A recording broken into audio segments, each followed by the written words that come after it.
Voltamos ao palco principal do Flippostos 2020, da Feira Virtual do Livro, esse evento que acontece há 15 anos aqui em Poços de Caldas, Minas Gerais, e que este ano é 100% online para todo o Brasil e para o mundo. Os nossos agradecimentos à GSC Eventos Especiais e à NUB, parceiras nesse projeto e que fazem tudo isso acontecer da melhor forma possível. E você que está aí, vai ver agora um bate-papo, uma conversa, vai ter agora com alguém que tem uma missão muito grande pela frente, uma missão muito importante, que é a democratização da educação de qualidade, mais do que urgente a resolução desse problema no nosso país, né? O encontro é com Eduardo Moreira, escritor, autor de 10 livros, entre eles Economia do Desejo, A Farsa da Tese Neoliberal e Desigualdade e Caminhos para uma Sociedade Mais Justa. O Eduardo é engenheiro civil pela PUC do Rio de Janeiro, estudou economia na Universidade da Califórnia, em San Diego, e também na Academia de Cinema de Nova York. Ao lado do sociólogo Gessé Souza, é fundador do Instituto Conhecimento Liberta, um instituto de educação e cultura que acredita que a verdadeira liberdade só pode ser alcançada pelo conhecimento. Eduardo participa pela primeira vez de um festival literário no Brasil, imperdível, e quem está aqui comigo para conversar também um pouco com o Eduardo é a Gisele Ferreira, curadora do Flippostos, que, aliás, está me fazendo companhia nessa tarde, nessa noite toda. Muito obrigada, Gisele, e é com você agora. Isso aí, Calu, muito obrigada mais uma vez pela oportunidade, e obrigada, Eduardo, por ter aceito o nosso convite. Na verdade, eu nem ia entrar agora não, né, porque eu já tinha combinado até com a sua equipe que você ia fazer uma espécie de uma aula maravilhosa, daquelas aulas que você está acostumado a fazer, que inclusive eu sou sua aluna, viu? Ah, que legal. Eu sou sua aluna. Eu também tenho feito os seus cursos e acompanho você já de muito tempo, e eu fiquei realmente muito feliz quando a gente pôde ter essa oportunidade de trazer você para esse espaço virtual, que já é algo que você já vem fazendo há muito tempo, né, Eduardo? Você já tem trabalhado há muito tempo com EAD também, com a área de educação, mas eu vou deixar você falar o que você quiser. Eu só gostaria de abrir com uma pergunta, que isso eu fiquei curiosa em saber. Você, que é um homem de negócios da área financeira, ex-banqueiro, foi um dos fundadores do Banco Pactual, e de repente se enveredou para essa área da educação e levando adiante esses 3 pilares que você considera tão forte e que eu acho que parece que é meio antagônico em relação à questão financeira, que é a área cultural, que são as 3 áreas do conhecimento, né, cultural, espiritual e profissional.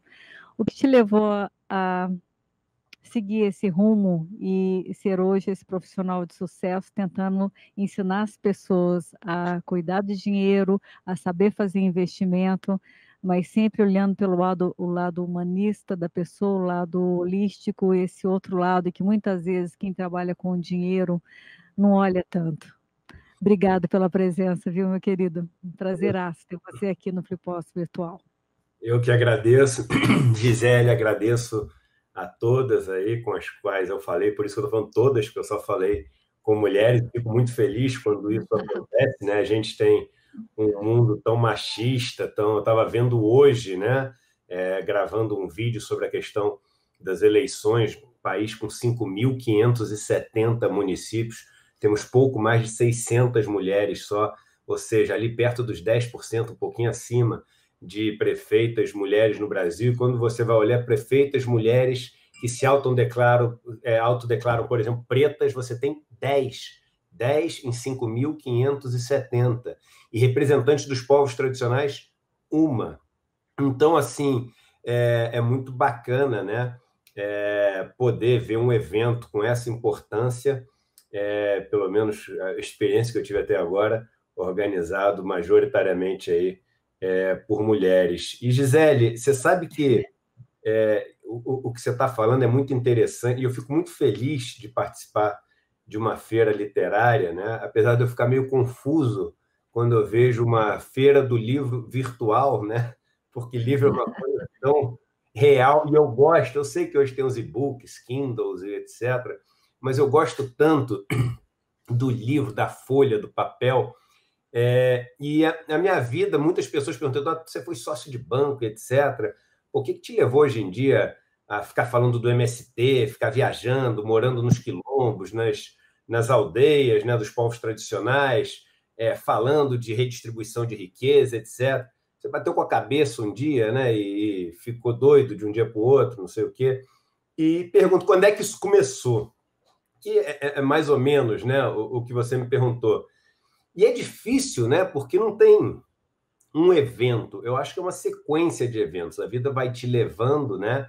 Eu, nesse Instituto Conhecimento Liberto, eu tenho feito muitas aulas de história, e a história é meio que assim, né? Na primeira aula do Lindener Pareto, que é professor, enfim, de grandes universidades do Brasil e dá aula também lá de História do Brasil, e ele fala, a história, depois que ela acontece, a gente tenta olhar para trás e meio que estabelecer marcos, né? Estabelecer pontos que a gente toma como referência, mas enquanto ela está acontecendo, ninguém chega, por exemplo, amanhã e fala assim, gente, combinado, hoje acaba o período moderno, o período clássico, o período contemporâneo, amanhã começa o novo, tá?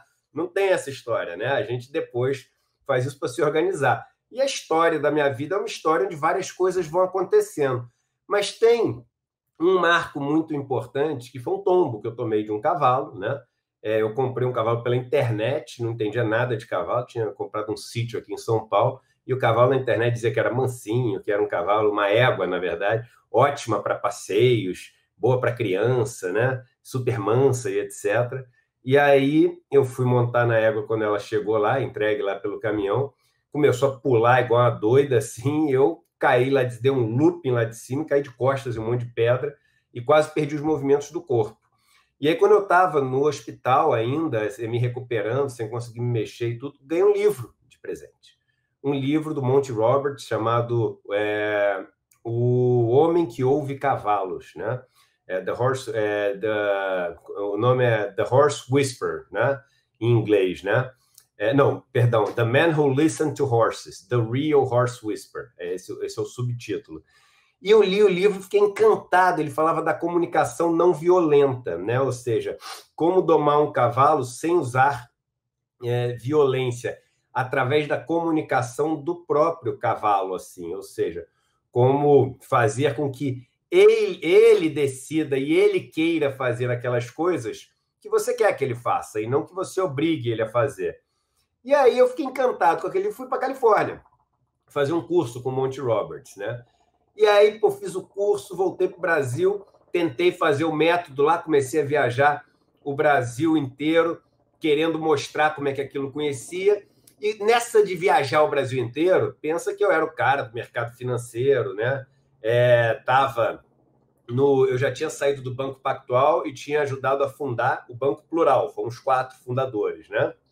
E aí, ali no banco, não sei o que, aquela história, a pose de banqueiro, né? É um mundo praticamente só de vaidade, de aparência, enfim, de comparação, de competição, de tudo isso. E, de repente, eu começo a viajar ao Brasil para fazer doma de cavalo para as pessoas. Meto um chapéu de cowboy, um cinto com fivela e saio viajando, eu e o rapaz que trabalhava lá no sítio, que mexia com os cavalos, nós dois juntos. E eu comecei a viajar. O cavalo tem uma coisa interessante, né? As pessoas mais ricas que você conhece no mundo, algumas delas têm, enfim, uma relação com o cavalo muito forte. Mas algumas das mais pobres têm também, né? Você tem os carroceiros, você tem nos lugares mais pobres do Brasil essa história das que as pessoas usam o cavalo como locomoção, como força de tração, como, enfim, como charrete, como tudo isso. E aí eu comecei a conhecer um Brasil que eu não conhecia mesmo, né? Eu e o cara que trabalhava lá no sítio, a gente viajando junto, dormindo no mesmo quarto, assim, e visitando lugares que, enfim, eu conhecia do mapa só, porque eu comecei a viajar muito, muito, muito. E comecei a ficar encantado com tudo aquilo que eu não sabia, né? E aí, no meio dessa confusão de Monty Roberts, conhecer, viajar o Brasil, eu falei, tem que trazer o Monty Roberts para o Brasil. E no meio do processo de combinar a vinda dele, eu sofro outro acidente, quase perco o pé esquerdo, quebrei 7 ossos do pé e da perna esquerda, e aí conheci o Nuno Cobra, né? Li o livro dele, Semente da Vitória, liguei para ele ele me atendeu, porque eu queria me recuperar daquele acidente, estava com medo de nunca mais poder correr, fazer esporte. Ele me atendeu e eu comecei a perceber que o método que o Nuno tinha para treinar atletas era parecido com o método que o Monty Robert tinha desenvolvido sem violência para treinar cavalos. E resolvi escrever um livro sobre isso, né? E aí esse livro que eu escrevi, agora eu vou passar rápido a história, esse livro que eu escrevi foi o Encantadores de Vidas. E esse livro, assim, ele começou quando foi lançado pela editora Record. Eu nunca tinha sido autor, nunca tinha escrito livro nenhum. Aliás, não acho que eu sou um autor, eu meio que passo os relatos da vida ali, eu escrevo do jeito que eu falo, eu não me acho nem à altura de estar num festival literário assim, né? Tantas pessoas absolutamente brilhantes no Brasil que escrevem livros tão bacanas. Às vezes eu acho que eu estou aqui meio... Deve ter sido engano da organização ter me chamado, né? Mas eu, quando escrevi esse livro, o livro começou a vender, as pessoas se interessaram muito pelo conteúdo, e aí o Monty Roberts levou isso ao conhecimento da Rainha Elizabeth. E aí, em 2012, né, exatamente no jubileu de diamante dela, 60 anos de reinado da Rainha Elizabeth, eu fui chamado para a Inglaterra, e sou chamado para a Inglaterra em 2012 para receber uma condecoração da Rainha Elizabeth no Castelo de Windsor, né, o primeiro brasileiro a receber essa condecoração. E aí eu volto para o Brasil. Quando eu volto para o Brasil, a Ana Maria Braga me chama para ir lá no programa dela, aí começa a sair um monte de lugar, sai em capa de revista, não sei o quê, e o meu livro estoura, e vira o livro mais vendido do Brasil, e fica no primeiro lugar de todas as listas durante muito tempo. E aí eu começo a viajar ao Brasil para dar palestra. E com esse livro sendo muito vendido, é um livro que fala dos meus acidentes, da superação, da história de não violência, as pessoas se identificam muito com aquilo e começam a me mandar mensagens contando dos problemas que elas passavam, das dificuldades, do sofrimento e etc. Eu ainda, Eduardão de mercado financeiro, defensor do mercado, um cara, enfim, de mercado mesmo, acho que é a melhor maneira de você definir, né? Zero progressista como eu sou hoje, assim, zero conhecedor das mazelas, zero, pesquisador da desigualdade do Brasil. Cara, talvez bem-intencionado, nessa questão de bem-intencionado, é difícil dizer quem que é bem-intencionado, quem que é mal-intencionado, etc. Mas, enfim, o ponto é que naquela época eu comecei a ouvir muita história de sofrimento, muita história da intimidade das pessoas de todos os cantos do país. E isso foi me quebrando também um pouco. Tudo isso foi, assim, moldando o Eduardo e mudando, né, o Eduardo também. E eu contei essa história para te contar, Gisele, que a minha vida mudou por causa de 2 livros, né? Então, eu estar num festival literário e contar a minha história sem dizer que tudo na minha vida mudou, porque eu li 2 livros, né? Eu acho que é perder uma chance de passar para as pessoas a importância da leitura, né? Livros podem literalmente mudar uma vida. E você quer ver uma das coisas que mais me irrita mesmo hoje, que mais me deixa assim chateado, é quando eu pego, por exemplo, no Instagram e aparece uma propaganda que é o seguinte: olha, você sabia que o CEO das maiores empresas americanas lê 500 livros, sei lá, por década, sei lá, qualquer coisa, 50 livros por ano? Baixe agora esse aplicativo e você vai conseguir ler, saber o conteúdo de 10 livros em 1 hora, né? Ou de cada livro em 12 minutos, não sei o quê. E isso, assim, é deturpar completamente o que é um livro, né? Isso é desrespeitar completamente o autor ou uma autora de um livro, né? Quando você está escrevendo um livro, assim como quando você está contando uma história, eu estou contando uma história para você aqui. E a história tem um ritmo, né? A história tem suas pausas, a história tem seu tempo, né? Eu poderia ter te contado direto o seguinte: olha só, eu estava lá no banco, aí caí e, recebi uma condecoração da rainha, o livro passou a ser o mais vendido e esse negócio mudou minha vida. Mas não, tem toda uma preparação para poder fazer a pessoa embarcar nessa tua viagem, né? Sentir um pouco deste seu sofrimento, deste seu envolvimento. Isso é a palavra compaixão, empatia, as duas vêm disso, empatia dentro, né? Pati, sofrimento em grego, então dentro do sofrimento, compaixão, compartilhar a patis, né? Compartilhar o sofrimento. E aí você pega um livro e você vai dar em 12 minutos para o cara, mas você estragou tudo que o autor fez. E ninguém precisa ler 500 livros, né, para mudar a vida, para ter sucesso, para abrir a mente. Muitas vezes basta um livro, né? Mas basta aquele livro, né? Basta o livro que é a peça de quebra-cabeça que está faltando para você naquele momento, né? E cada momento, um momento diferente, porque você é diferente a cada momento. O Heráclito falava isso, né? Na Grécia, a gente nunca se banha 2 vezes no rio, né? Na segunda vez, nós e o rio somos diferentes. E ler um livro é exatamente assim. Você nunca lê 2 vezes o mesmo livro. Você é completamente diferente na segunda vez que você lê o livro. Ele tem uma capacidade de te tocar de uma maneira completamente diferente. Mas aí esse Eduardo tenta, de 2012, quando esse livro estourou, até 2017, conciliar esses 2 Eduardos. O Eduardo que quer conhecer o Brasil, que quer viajar, que ouve as histórias das pessoas, que quer dar palestra, que quer dividir suas histórias, ouvir as outras histórias, e tem que, ao mesmo tempo, mostrar para o pessoal do banco que não perdeu o foco, né? Que está ali fazendo o seu trabalho com todo o empenho, com toda capacidade de gerar resultados e etc. Essa ditadura dos resultados, essa insensibilidade do mercado. O mercado é extremamente insensível, né? As pessoas são para o mercado, principalmente para o mercado financeiro, células numa planilha de Excel, né? As pessoas valem o quanto elas podem trazer de lucro para a empresa. Tem 3 pessoas lá fora querendo falar com vocês. Tá bom, quem são as 3, né? Qual é que pode dar mais lucro? Então, bota essas outras, deixa esperando. As pessoas são números mesmo. É muito triste, é muito áspero, é muito duro, né? A forma como o mercado trata, né? Desumanizando, assim, as pessoas e cortando qualquer tipo de conexão que pode existir nas relações. E Eduardo vai levando isso numa boa, mas apagando os incêndios, né? Os focos de incêndio ali, os conflitos, né? Até que, em 2017, outro acidente, só que esse eu não tive culpa nenhuma, né? E eu estou falando de acidente, parece assim que, poxa, o Eduardo está inventando acidente. Não é, tem 33 ossos quebrados no corpo, né? E várias cirurgias, de tudo que é tipo.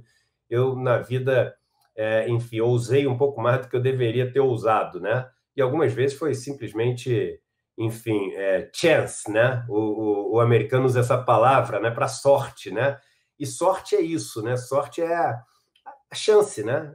Então, não quer dizer que é bom nem ruim. Eu não gosto de usar o sorte com o oposto de sorte, aquela palavra que eu não gosto de falar, mas para mim é isso, é chance, né? São coisas que acontecem. O Monty Roberts, que é esse encantador de cavalos, ele gosta de dizer o seguinte: sorte não é o que acontece com a gente. Sorte é o que a gente faz com o que acontece com a gente. O tombo de cavalo, quando aconteceu, provavelmente no dia eu pensei, caramba, cara, que falta de sorte, né, cara? Putz, que dia, né? E foi isso que mudou minha vida completamente, né? Foi isso que mudou e eu vejo hoje em dia como uma bênção, né? Bendito tombo do cavalo, né? E não teria, talvez, qualquer outra coisa menos forte, menos dura, ter causado uma mudança tão drástica assim de caminho, né? Um ajuste tão importante de rota na minha vida. Mas esse de 2017 não fui fazer uma cirurgia, né? E uma cirurgia que eu podia até adiar ela, esperar mais um pouco, enfim, não era uma cirurgia tão importante, mas fiz a cirurgia e ela deu errado, teve um erro médico na cirurgia e acabou tendo uma complicação. Eu li depois na literatura médica, a chance é de menos de 1% de acontecer o negócio, mas eu tive 6 tromboses por causa disso, uma delas necrosou, virou uma úlcera, e eu fui internado às pressas lá no Sírio-Libanês para poder fazer uma outra cirurgia por cima para corrigir o que tinha acontecido com a primeira. E aí, no meio dessa outra cirurgia, né, que eu fiz e estou me recuperando ali no Sírio, uma dor caótica. Eu tenho até aqui em casa, até hoje, 2 anos e pouco depois, eu tenho várias cartelas, já deve estar até vencido, de morfina, né? Eu tomava 5, porque eu tinha que tomar de hora em hora, e você tem um mínimo de tempo entre tomar uma dose e outra, então eu tinha que tomar 5 analgésicos e anestésicos diferentes, né? Eram 3 deles opioides, eu acho, 2 normais, então eu tomava a morfina, tomava o Tramal, que também é opioide, tomava Toragesic, tomava Tilenol e tomava Novalgina. De 1 em 1 hora eu tomava um desses e sentia muita dor, e dose máxima de todos eles, né? Quebrei esse dedo da mão, vocês podem ver que esse dedo da mão é baixado na mesma altura do outro, dando um soco na parede de desespero de dor que eu senti. Eu achei que ia morrer, perdi 12 quilos em uma semana, né? E aí, no meio desse caos, um rapaz que trabalha aqui em casa há um tempão, o Edu, que hoje em dia virou um parceiraço nos momentos mais difíceis aqui, quando eu me separei, tudo aqui em casa era eu e ele só, né? O Edu, a filha dele, na época, com 12 anos, sente uma dor muito forte, ele acha que é apendicite e me liga para o hospital falando, Eduardo, eu estou aqui com a minha filha passando muito mal, dor na barriga, eu acho que é apendicite, eu vou correr para o hospital. Então amanhã eu não vou vir trabalhar, não. Eu falei, cara, fica o tempo que você precisar, família é super prioridade. E aí ele foi, e no dia seguinte eu liguei para ele lá do hospital, no meio daquela dor, daquele caos lá, e perguntei como é que ele estava. E aí, como é que a filha dele estava, se tinha melhorado, não sei o que era, se eles tinham descoberto. E aí ele falou, não, ela não foi atendida ainda não. Eu falei, mas como assim? Ela estava com uma dor enorme, esse negócio mata, cara. Vocês voltaram para casa, o médico falou que podia hoje voltar de novo para examinar. Ele falou, não, estou sentado aqui desde ontem. Você virou à noite aí sentado? Eu virei e ela está aqui na maca, esperando. E ela esperou 4 dias. 4 dias no hospital público para ser atendida. Ele naquela cadeira azul, daquelas de plástico. E eu, assim, ouvindo aquilo, e eu olhava para minha frente, tinha uma TV de plasma, chegava cardápio perguntando se eu queria salmão, que tipo de comida que eu queria. Tinha 3 médicos se revezando, vários enfermeiros e enfermeiras, remédio para aliviar minha dor. E eu falei, caraca, por que eu tenho direito a tudo isso e ele não tem? Ele acorda mais cedo que eu, ele trabalha mais do que eu, ele trabalha mais tempo do que eu, ele ama a filha tanto quanto eu amo meus filhos. Por que ele não pode aliviar o sofrimento da pessoa que ele mais ama? Aí eu comecei a me perguntar, e quem que está pagando isso que eu estou fazendo aqui? Porque eu vou sair daqui, eu vou assinar um papel, não vou gastar um centavo. Eu falei, quem está pagando é o meu plano de saúde. Eu falei, mas quem está pagando meu plano de saúde?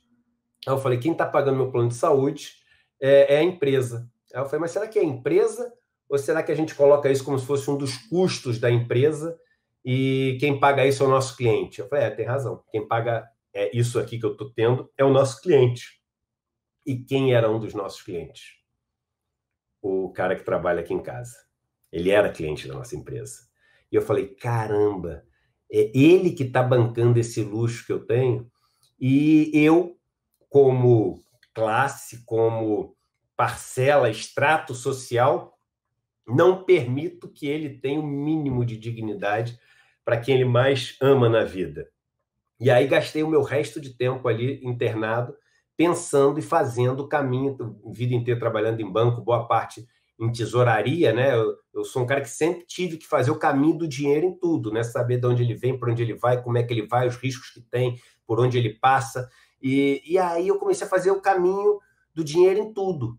E aí comecei a fazer o caminho na educação, o caminho nos impostos, o caminho na saúde, e comecei a ver que a gente tinha uma máquina de desigualdade extremamente sofisticada e bem montada, que funcionava para tirar dinheiro daqueles que menos tinham, tirar condições daqueles que menos tinham, criar barreiras enormes para que eles nunca pudessem sair daquela condição e acumular tudo isso na mão das pessoas que eram as que menos produziam riqueza, eram as que menos estavam envolvidas nos processos produtivos, nos processos, enfim, de geração de riqueza mesmo, né? E resolvi ali no hospital escrever um livro, né?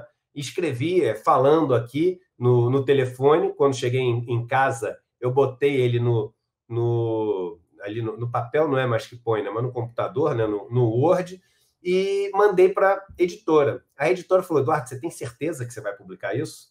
Você não vai poder publicar isso e continuar no banco, né? Porque eu desmascarava ali todas as estruturas. E mostrando, né, esse fluxo todo na mídia, em tudo, como é que funcionava esse fluxo, detalhe por detalhe. E aí, o nome do livro, né, aí o cara da editora falou assim, Eduardo, esse livro aqui é o seguinte, isso aqui é o que os donos do poder não querem que ninguém saiba. Está dado o título, né? O que os donos do poder não querem que você saiba. E aí, realmente, quando o pessoal da empresa ficou sabendo que eu ia publicar esse livro, eu recebi um ultimato, né? e o ultimato era ou você publica o livro ou você continua na empresa. E se eu saísse da empresa, eu saía nas piores condições possíveis, porque no contrato, quando você sai assim porque não foi um evento de, sei lá, emitiu ação, ou a empresa foi vendida para outra, não sei o que, você sai nas piores condições, você não leva nada do que você construiu. E eu estava na empresa há 10 anos, todo o meu dinheiro lá, dedicando minha vida inteira para a empresa, 10 anos, né? E eu falei, caramba, eu vou sair 10 anos sem nada, eu vou perder tudo. Tal de um livro, né? Será que eu faço? Será que eu não faço? E eu me recuperando em casa, né? E aí o meu filho, que hoje tem 10 anos, na época eu tinha 7, ele ficava me fazendo muita companhia, sentava do meu lado assim e assistia programas comigo, né? Eu, claro que assistia programas que ele podia assistir junto, e esse dia a gente estava assistindo Punhos de Ferro, um negócio da Marvel, lá uma série da Marvel, né, de quadrinhos. É filme, né, mas baseado naqueles comics, né, naqueles quadrinhos. E aí, nessa série, o cara que é o vilão da série, ele acaba sendo pego no flagra por um dos caras, assim, outro cara da série. Todo mundo acha que esse vilão é um cara bonzinho, mas o cara pega ele no flagra e aí o vilão olha para ele e fala assim, olha, você não vai contar isso para ninguém, porque se você contar isso para alguém, eu acabo com a tua vida. E tá aqui, ó, $1 milhão para você não contar para ninguém. Aí quando ele faz isso, meu filho vira para mim e fala o seguinte, papai, isso que o moço fez não tá certo, né? Eu virei para ele e falei, o que, filho? Falei assim, ninguém pode esconder a verdade ou dizer uma mentira só por causa de dinheiro. Aí eu tive uma catarse, eu comecei a chorar copiosamente, assim, muito, muito, muito. E no dia seguinte cheguei no banco e falei, olha, eu vou publicar o livro. E eu publiquei o livro, perdi tudo mesmo, né? Que eu tinha construído lá em 10 anos. E tinha um livro, né? E aí esse livro pegou e começou a vender bem. Aí eu lembro que um dia eu tinha ficado amigo do Marco Antônio Biagi, né? Aquele cabeleireiro, e ele tinha lançado um livro. Aí eu passei na frente de uma banca assim de jornal e vi o livro dele, não sei o quê, e estava entre os mais vendidos, estava em quinto mais vendido, escrito o ranking lá. Aí eu liguei para ele e falei, caramba, cara, você tá com tudo, hein? Quinto livro mais vendido do Brasil, parabéns, não sei o que. Ele falou, eu. E você que é o segundo? Eu falei, eu? Aí quando eu olhei, o livro já estava em segundo lugar na Folha, no ranking da Folha de São Paulo, e aí o livro começou a vender muito. Eu dei uma entrevista numa rádio super de direita, assim, super, enfim, conhecida pelo posicionamento assim que tem. E essa entrevista eu ataquei de uma forma muito enfática o sistema financeiro e a forma como ele atua, assim, em cima da desinformação das pessoas, do despreparo das pessoas, que é um despreparo programado para que os bancos e corretoras possam lucrar em cima delas. E aí, quando isso aconteceu, o livro foi vendendo cada vez mais e algumas pessoas do campo progressista começaram a me procurar, né? Com desconfiança, mas pô, vamos ver, porque esse é um caso meio raro, o cara que sai do banco e vem para esse lado, né? Normalmente é o contrário que tem, mas pô, será que é a Vera isso? E aí uma dessas pessoas foi o Gessé Souza. E o Gessé, que foi presidente do IPEA, e é um cara que tem vários livros publicados também, um super professor de sociologia, tem o Elite do Atraso, enfim, tem um monte de livro absolutamente espetacular. Falei o Elite do Atraso porque esse foi um que ficou em primeiro lugar há muito tempo nas listas, né? E aí o Gessé senta para conversar comigo e eu falo, Gessé, cara, eu me apaixonei por esse tema da desigualdade, mas eu conheço esse negócio só pelo que eu estudo, né? Dos sites, dos livros, etc. Eu quero viver a desigualdade, eu quero sofrer a desigualdade, mesmo que eu saiba que eu não vou nunca conseguir sofrer na pele o que esses irmãos e irmãs sofrem, porque eles nascem nessa condição e vivem uma vida inteira dura nessa condição. Eu quero arranhar essa superfície de verdade e não quero visitar, eu quero morar com eles um tempo.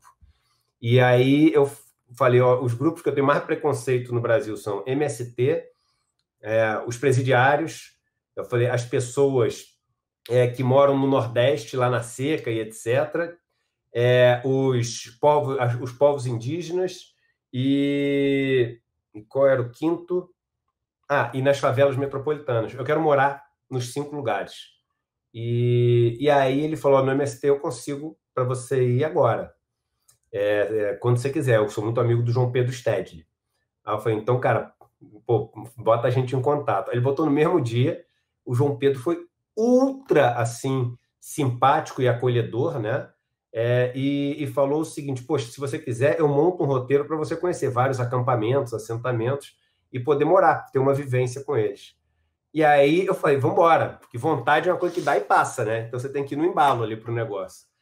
E aí eu fui na minha primeira viagem para morar em 7 acampamentos e assentamentos e fiquei absolutamente encantado com o que eu vi. Não tinha nada a ver com aquilo que eu ouvi a vida inteira. Em todos os lugares que eu cheguei, eu fui recebido assim com o maior acolhimento do mundo. E na época eles combinaram, não, em vários lugares que eu entrei, absolutamente aleatoriamente. A gente está falando de, enfim, os acampamentos e assentamentos são lugares que moram milhares de pessoas, assim. Em todos os lugares que eu entrei, em lugares assim que pessoas que moram em casas de lona, em casas que não tem nenhum móvel, chão de terra batida, em condições de pobreza mesmo, né? Em todos os lugares, o que eles tinham para comer, eles dividiam comigo, eles me contavam histórias, eles me recebiam sem nenhum tipo de armas, assim, em termos de defesas armadas e etc.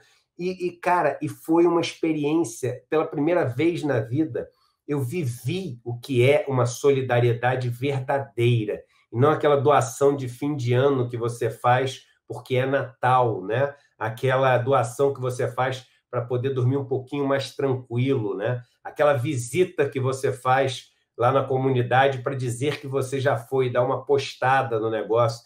Eu vi como assim, essas comunidades são coesas, como as pessoas se ajudam, como as pessoas se relacionam, e isso mexeu demais comigo.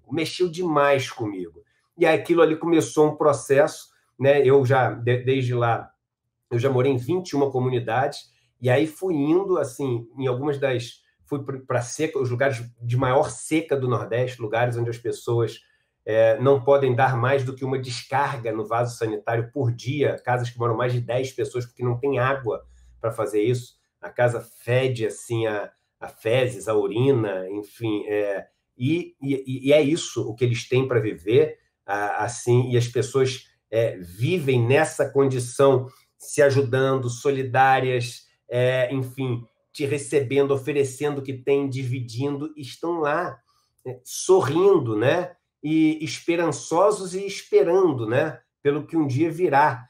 Pelo menos assim acreditam, nem que aquilo que um dia virá, e eu ouvi isso da boca deles, não seja aqui na Terra, seja depois que eu morrer, mas eu vou seguir esperançoso, né?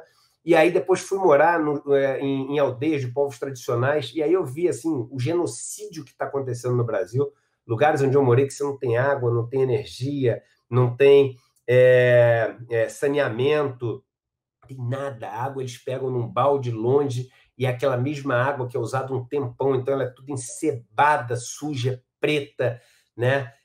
E é onde você meio que não dá nem para chamar de lavar, né? Mas onde você passa o recipiente que você usa para comer, que não é um prato, né? Uma tampa de panela amassada, ou um negócio de festa de criança que você pega usado, que todo mundo já usou, e aí você pega um resto de comida e come com a mão ali, e dorme 1 hora por noite para não ser assassinado pelos pistoleiros e pela milícia dos fazendeiros. É um caos. Não dá para acreditar. O João Pedro Stede, do MST, ele falou, Eduardo, se você quer conhecer a pobreza, a miséria e o genocídio que está acontecendo no Brasil agora, é esse lugar que você tem que ir. Mas você tem que me dizer se você topa ir, porque não vai ser fácil. E foi, assim, destruidor, né? No segundo dia eu já não conseguia mais comer, assim, completamente travado aqui, com vontade de náusea o dia inteiro, assim, por causa da situação. Só história de morte, as pessoas, uma mãe com 6 filhos que perdeu 4 assassinados, o mais novo com 4 anos de idade, assassinado com 4 anos de idade. As outras pessoas, todo mundo tem marca de bala no corpo, bala que está alojada perto do coração, ou todo mundo perdeu alguém da família. Assim, é desesperador. A gente não tem ideia que existe. E aí eu resolvi dedicar minha vida a 2 coisas. Uma, a ser voz para essas pessoas, né? Ou seja, poder amplificar o que eles falam, e muito numa de não querer eu dizer o que é necessário para eles, pelo contrário, eu coloquei para mim de uma maneira muito clara que eu não queria aprender sobre a pobreza, né? Sobre os pobres. Eu queria aprender com os pobres. Eu queria que eles me ensinassem, né? Sair desse lugar errado, né? De que, não, porque eu o quê, né? Porque eu sou branco, moro aqui na metrópole, então eu sei de tudo. Eu não sei de nada. Eu não sei de nada, né? Eu não tenho a menor ideia de como se solucionam problemas que eu não sei nem se existem, como existem, né? Desde quando existem, né? Como foram originados. Como é que eu vou propor solução para isso? Eu quero aprender. Então, eu me propus para ser voz para isso e me propus também a levar o conhecimento para o maior número de pessoas que eu pudesse e em modelos que fossem completamente independentes, ou seja, que não tivesse nenhum tipo de patrocínio, de propaganda, de financiador, para poder ter independência total de eu falar o que eu achava. Eu comecei pela parte de educação financeira, né? E a gente fez esse curso, que era um curso chamado Investidor Mestre, que é um curso que eu ensinava como funciona, ensino ainda, como funciona todo o mercado financeiro, todo o que são bancos, corretoras, ações, renda fixa, mas eu não ensino ali como é que você vai ficar rico, como é que você vai fazer day trade, como é que tem os sinais de compra e venda que vão te deixar rico, como é que você vai viver de renda. Tudo isso é mentira, não existe como fazer isso. Não tem, eu estou garantindo para vocês. Fui sócio do maior banco de investimento do Brasil, fundei um outro banco com outras pessoas. Não dá, não tem nenhuma fórmula mágica, não dá para ficar rico da noite para o dia. Não tem nada que rende 3, 4, 5% ao mês sem risco. É tudo mentira, é tudo golpe pirâmide. Não tem, né? Então foi, poxa, eu vou fazer uma coisa que ensina a fundo, quase que uma universidade nessa questão das finanças, e o que eu receber com isso, eu vou usar para montar uma estrutura para cada vez levar mais conhecimento de graça para os outros. Então, é legal porque eu tenho mais ou menos os números, né? E a gente ensinou, neste curso pago, né? A gente teve 30 mil alunos e alunas até hoje que pagaram este curso. E eles financiaram as nossas aulas gratuitas. Hoje a gente tem aulas abertas uma vez por mês sobre algum assunto, fundos de investimento, ações, renda fixa, risco, sobre a parte de economia comportamental, sobre crises, etc. A gente já deu essas aulas para mais de 800 mil pessoas. Eu vou repetir. Gratuitamente, a gente já teve mais de 800 mil alunos e alunas financiados por isso e só por isso. E com isso, como a gente não tem propaganda, e eu recebo o tempo inteiro proposta de patrocínio de banco, propaganda é a maneira mais barata do cara cercear ali o que eu posso falar, né, o que eu estou falando, mas a gente sempre foi muito fiel a isso que a gente colocou no começo. E aí o modelo começou a funcionar, eu falei, por que só educação financeira? Por que a gente não faz meio que uma revolução no país com conhecimento? Porque a educação, que é algo que deveria ser, né, uma geradora de oportunidades, no Brasil, ela é uma criadora de muros, né? Os meus filhos, eu falo isso até constrangido e com vergonha, mas precisa ser falado, né? Eles pagam mais de R$4 mil por mês de mensalidade na escola aqui em São Paulo, cada um, né? E, caramba, no Brasil, 90% da população tem uma renda per capita na família abaixo de R$2.800. Né? E se você for pegar a renda de 50%, dos 50% mais baixo, essa renda ela chega em R$500 na renda média. Então, assim, é inacreditável que a gente tenha educação como a maior geradora de barreiras que a gente tem das pessoas mais pobres poderem sair das suas condições. E eu falei, por que a gente não faz um negócio assim revolucionário mesmo, para a gente poder oferecer tudo que tem de conhecimento para as pessoas de graça, né? Eu falei, mas a gente tem que montar isso de alguma maneira. Como é que começa isso? E aí o Gessé, que já tinha conversado sobre isso comigo lá atrás, ele chegou e falou assim, Eduardo, vamos fazer o seguinte. Ele falou, só tem que colocar de pé. E aí eu peguei, como a gente já tinha montado uma massa crítica e uma empresa grande o suficiente para ousar, né? Eu cheguei e falei, turma, vamos nessa? Vamos. E aí começamos a montar isso há vários meses atrás, e a gente começou a juntar os maiores professores e professoras desses 3 pilares, né? Porque tem muito aquela história, vamos estudar filosofia, política, não sei, as forças mais progressistas, né? Eu vou, assim, falar aqui com todo cuidado, né? De esquerda, né? sempre com essa preocupação absolutamente legítima, importante, da gente ter esse senso crítico muito apurado, né? Então, filosofia, política, história, sociologia, antropologia, tudo isso, psicologia. Só que isso, né? Sem as ferramentas de trabalho, acaba deixando as pessoas meio que para trás nesse mundo de competição maluca. Ou seja, você tem que saber Excel, você tem que saber PowerPoint, né? É o mundo que você tem que saber mexer em finanças. Você tem por quê? Para arranjar um emprego, né? Até para financiar a revolução que você quer fazer. Mas você tem que ter empregabilidade, você tem que ter um salário digno, etc. E as pessoas exigem essas coisas. Mas você também não pode ter um salário digno, não sei o quê, e sem ter o outro lado. E para você, no meio dessa confusão, ter um centro, ter a força para poder fazer a travessia, que é difícil, é muito difícil a travessia nesse mundo injusto pra caramba, até um dia a gente chegar num mundo mais justo, se Deus quiser, né? A gente precisa desse lado da espiritualidade. Então vamos pegar os melhores professores do Brasil, de história da música, de história do cinema, de filosofia, de sociologia, de direito, etc. Vamos pegar esses professores e professoras, vamos pegar os de Excel, de inglês, de chinês, que nunca ninguém fez isso, de finanças, de marketing digital, de programação, de computador, etc. E os de meditação, de mediação de conflitos, sob a ótica espiritual, e etc. Vamos juntar tudo isso, mas vamos juntar como se fosse uma universidade mesmo, sem ser com palestras, com cursos mesmo, cursos. História do Brasil, módulo 1, do descobrimento até o fim do Império. Módulo 2, início da República até a Revolução de 30. Módulo 3, não sei o quê. Módulo 4, a ditadura. Módulo 5, não sei o quê, o período da redemocratização. Vamos fazer isso? Cada módulo com 10 aulas, e como se fosse uma universidade. Vamos. Aí eu falei, mas eu quero duas condições. Primeiro, eu quero que os professores e professoras possam ser remunerados merecidamente, para a gente até ser, assim, dar um sinal para o que está acontecendo, do que a gente acha em relação à importância dessa profissão, desse ofício, né, desse sacro ofício, né, desse trabalho que é sagrado mesmo. Então, a gente resolveu fazer um modelo que pagaria os professores e professoras 10 vezes mais mesmo do que eles recebem em escolas e universidades, né? Em termos de média, assim, 10 vezes, não é 2 vezes, é 10 vezes, e fazer para que todo mundo pudesse entrar.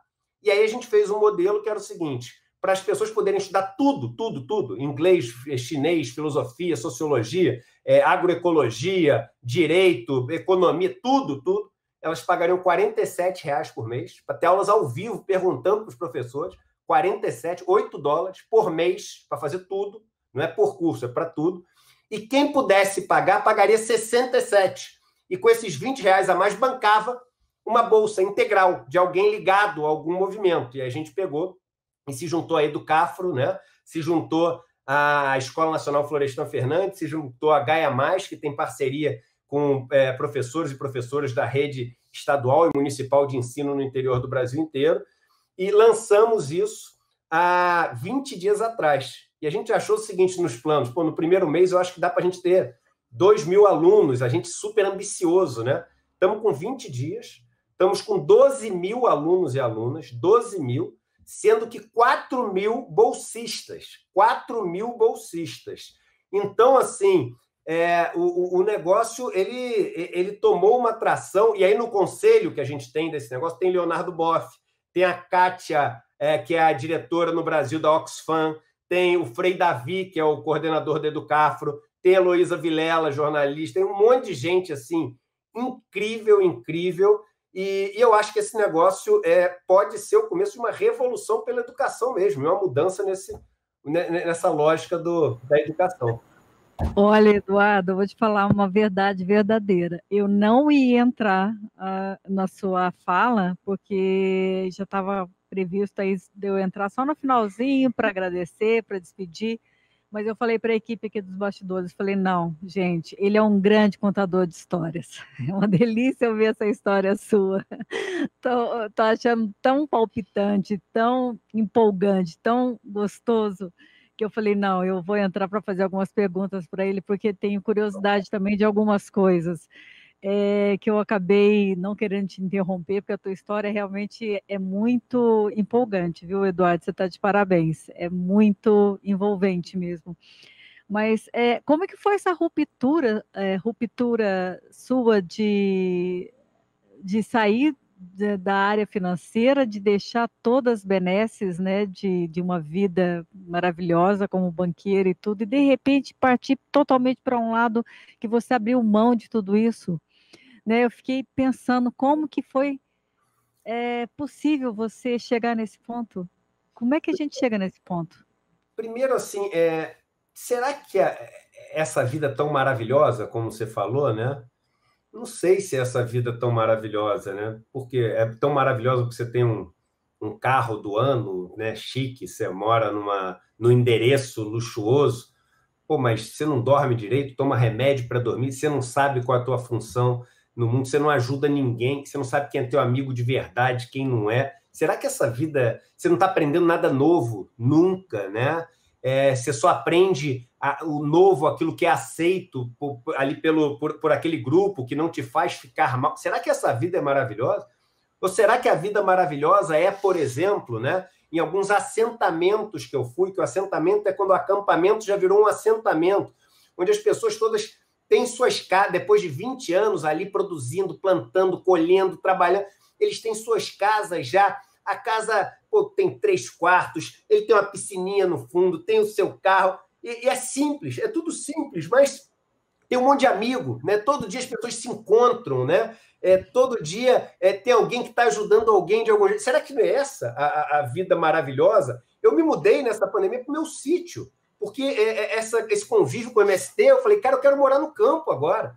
Eu quero ver o dia amanhecer, eu quero ver o dia escurecer, eu quero ver que tipo de bicho tem em cada época do ano, quais são os pássaros migrantes, qual legume e verdura dá em cada época do ano, quanto tempo demora para crescer. Eu quero isso, para mim é maravilhoso. Agora, foi muito difícil sair de onde eu estava e ir para onde eu quis ir, porque no começo eu perdi todos aqueles que eu achava que eram amigos e amigas e não deu tempo de fazer nenhum novo, né? Então, teve no meio do caminho um limbo, né? E eu ainda enfrento muita desconfiança das pessoas nesse campo progressista, mas tudo bem, porque não é para elas que eu estou fazendo isso, e nem para mim, é para a causa, né? Propósito de vida, né? É isso aí. Um propósito de vida, né? Que você acabou escolhendo esse propósito, acabou optando por isso. Mas é muito, muito linda a sua história, viu? Eu não conheci esses bastidores todos, não, Eduardo. Quando a gente ouve falar de você, porque você é muito conhecido nas redes sociais, tem vários seguidores e muito empenhado nos cursos, e o Gessé é um cara muito bacana, eu conheço muito o Gessé, ele inclusive é escritor da Sextante também, é um cara muito legal, e assim, é curioso ouvir uma pessoa que viveu uma vida, né, o outro lado, e de repente optar por um lado mais simples. Eu acho que isso é uma tremenda de uma lição de vida, sabe, para quem está ouvindo a gente agora, de saber que é possível a gente ser feliz, tendo um propósito real de vida, pensando em ajudar outras pessoas, pensando em realmente fazer alguma coisa daquilo que a gente se propõe a fazer como profissional. Você tem muita bagagem de conhecimento de como investir, tem, né, todo esse conteúdo de mercado financeiro, de tudo isso que você sabe, mas aplicar isso de uma forma e sociabilizar isso para que outras pessoas também saibam fazer isso. E é difícil, não é? É difícil fazer as pessoas também aprenderem isso, não é, Eduardo? Porque é uma linguagem muito diferente. Se não tiver alguém como você que tenha um pouco desse sentimento, desse feeling, que saiu do mercado financeiro, que lidou com dinheiro, com grandes volumes e tudo, mas também não tiver esse lado emocional e saber ensinar para as pessoas que isso não é nada complicado, tem que ter esse lado humano muito aguçado, né? Isso que eu acho que é o grande pulo do gato que você descobriu. Aprendi isso com os cavalos, né? Porque o que o Monty Roberts descobriu é que a gente tinha que se comunicar com os cavalos, não ensinando os cavalos a nossa linguagem, mas a gente aprendendo a linguagem deles, né? A comunicação só existe quando existe conexão, né? E como é que você vai ensinar uma coisa para alguém sem entender qual o ponto de vista dele ali, né? O Leonardo Boff fala muito, né? Todo ponto de vista é a vista a partir de um ponto. Você já viu daquele ponto para poder entender qual que é a lógica ali, né? E como é que eu vou ver como é que é aquele ponto? Vai lá, você tem que... É isso aí, tem que se expor um pouco, tem que experimentar, tem que sofrer um pouco saindo da sua zona de conforto. E é isso, né? Não é que é bom e ruim, é fácil e difícil. Tem coisas na vida que não são fáceis, mas nem por isso elas são ruins, né? Pelo contrário, são elas que te levam para um ponto maior. E quando você sai da sua caixinha, Gisele, todo mundo tenta te rotular. De tudo que você puder imaginar, e tenta te botar de volta numa caixinha. E se você vacilar, você foi colocado de volta. Hoje, no dia que a gente está falando, saiu uma matéria na Folha de São Paulo, botando assim, o gráfico ideológico do Brasil. E aí tá lá os 1.800 influenciadores do Brasil. Aí eu tô lá na esquerda, ele bota, eu tô lá, ou seja, já tô ali rotulado como um cara de esquerda, né? Comunista, né? E aí hoje eu estava tendo uma live de manhã, por acaso, com o autor da Sextante, com o Nelson Mota, né? Então, o Nelson Mota, ele é fofo. Ele vai estar aqui amanhã à noite. Olha que incrível. Então, aí tive uma live com o Nelson Mota, aí eu brinquei com ele e falei, Nelson, aí, ó, pô, eu sou agora super comunista, você sabe o que você está falando. E o Nelson é um cara, hoje em dia, mais até de direita, não sei o quê. E um papo bom, pô, o cara tem uma experiência maravilhosa, viveu um monte de coisa. E, assim, a gente acredita em soluções que talvez sejam muito diferentes, mas eu acho que a gente quer coisas parecidas, assim, e sei lá quem está certo, quem está errado. Eu tenho muita convicção no que eu acho, e eu acho que ele tem também, e até viveu muito mais que eu. Por que a gente não pode ter um bom papo, entendeu? Por que esse de colocar em caixinha, né? Por que a gente não pode falar sobre música, né? Por que a gente não pode falar sobre arte, sobre cultura, e encontrar várias coisas que a gente, pô, tem um alinhamento bacana, lindo? Por que eu não posso ouvir a experiência de um dos maiores gênios que a gente tem no Brasil?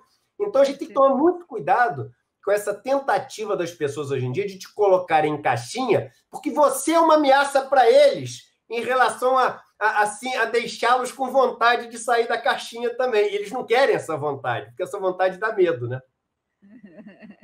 Porque tem que ter coragem, hein? Tem que ter muita coragem, né? Muita coragem, muita fé, muita determinação e muita vontade de continuar fazendo bem, né? Eu acho que o mais importante nisso tudo é a gente sempre ter o foco de que aquilo que a gente faz seja bom para os outros também, né? Eu acho que isso é o grande diferencial, né? Nossa, Eduardo, que delícia de conversa, rapaz. Puxa vida, se eu soubesse que você era tão contador de histórias assim, eu teria ficado desde o início com você, preparado um monte de perguntas, que eu tenho certeza que tem muita gente que gostaria de ouvir tanta coisa legal sua, mas a gente vai ter outra oportunidade. E eu queria que você falasse aqui como que as pessoas podem te encontrar, quais os seus canais, quais os seus cursos. Pode aproveitar esse espaço, porque você é um cara tem uma história tão bacana que eu tenho certeza que as pessoas vão querer conhecer mais, vão querer fazer os seus cursos e aprender com você como ganhar dinheiro sem ser arrogante, e ganhar dinheiro para ajudar as pessoas. Eu tenho meus canais, né, na internet, no YouTube, se você botar Eduardo Moreira, né? No YouTube, Eduardo Moreira só mesmo. No Twitter, eu acho que também é @Eduardo Moreira, simples assim. E no Instagram, Eduardo Moreira Real. Mas eu queria fazer um convite para as pessoas, assim, para fazer parte desse Instituto Conhecimento Liberta. Porque assim, e quando eu estou falando fazer um convite para as pessoas, para 100% das pessoas que estão nos assistindo. Para aqueles que podem pagar R$ 47, e hoje eu vi um depoimento espontâneo de um super artista no Rio, um dos maiores bateristas do Brasil, e minha esposa ela é atriz, né? Juliana Baroni, foi Paquita, depois fez muita novela, filmes, etc. E aí ela faz parte de um grupo de cultura do WhatsApp, ela falou, Dudu, olha só o que eu recebi de mensagem. E o cara falando, olha, eu estou gravando esse vídeo para agradecer o Eduardo e o Gessé. Eu entrei no Instituto, a vida inteira eu tive meio que assim um negócio para falar inglês, não falei, nunca gostei muito dos Estados Unidos, mas precisa para várias coisas. Cara, eu estou aprendendo inglês e mais um monte de coisa. E ele falava no vídeo, ele falou assim, e é um preço que assim é muito barato, não é muito acessível. Porque realmente R$ 47 para fazer tudo, você não consegue fazer um curso de inglês por 5 vezes esse valor por mês. Então, um convite para todo mundo, porque isso é uma construção que tem que ser comunitária. Todo mundo que entra ajuda, para poder fazer parte, né? Custa 47 reais para ajudar tudo. Mas quem não tem os 47, o convite também entre em contato com a Educafro, com a Escola Nacional Florestan Fernandes, ou com o Instituto Gaia Mais, e vai lá, mostra que você não tem condição e pede a bolsa, e entra para dentro também. A gente quer todo mundo dentro dessa história. E é esse convite que eu queria fazer para todo mundo. institutoliberta.com.br, tá? institutoliberta.com.br. institutoliberta.com.br, muito bacana, e eu acho que é super necessário isso, né? Nesse Brasil que a gente está vivendo, tão desgovernado e a educação relegada a quinto plano, eu acho que quando tem iniciativas privadas como você e outras tantas pessoas querendo o bem do nosso país, a gente tem que valorizar, destacar, reverenciar e divulgar mesmo, fazer as pessoas se aderirem a isso. Eduardo, mais uma vez eu quero agradecer muitíssimo a sua generosidade, a sua atenção com a gente, com o Flipostos Virtual 2020, um projeto lindo que a gente realiza aqui em Poços de Caldas já há 15 anos. Né? Não foi possível fazer o evento esse ano de forma presencial, mas conseguimos dar a volta por cima. Inclusive, a gente está dentro de uma startup de educação, viu, Eduardo? Para você ter uma ideia. É um parceiro nosso que topou empreender esse projeto. Nós temos toda a nossa organização, o nosso trabalho que a gente já vem realizando, e eles entraram com a parte da tecnologia, da plataforma de tecnologia, e nos unimos exatamente para trazer para o virtual todo esse projeto lindo que a gente já faz no presencial. E foi uma honra, assim, inenarrável de ter tido você aqui com a gente essa noite, viu? Espero que na próxima versão do Flipostos você venha pessoalmente, com a família, conhecer a nossa cidade. Você conhece Poços de Caldas? Não, nunca tive. Apesar de minha família ser toda mineira, né? Por parte pai, eu nunca tive aí, não. Nossa, e você disse que está morando em São Paulo? Eu achei que você morasse no Rio. Você é carioca, né? Mas está morando em São Paulo. Mas tem um doce de leite gostoso daí, não tem? Poxa, tem doce de leite, tem queijos maravilhosos, tem água sulfurosa e tem Flipostos. Tem tudo de bom. E é pertinho de São Paulo. Legal. Sim, e é perto de São Paulo, dá para vir com família, passar o final de semana, conhecer a nossa bela cidade, uma instância turística, cultural, com águas termais, e o nosso festival acabou agregando ainda mais a nossa bela cidade.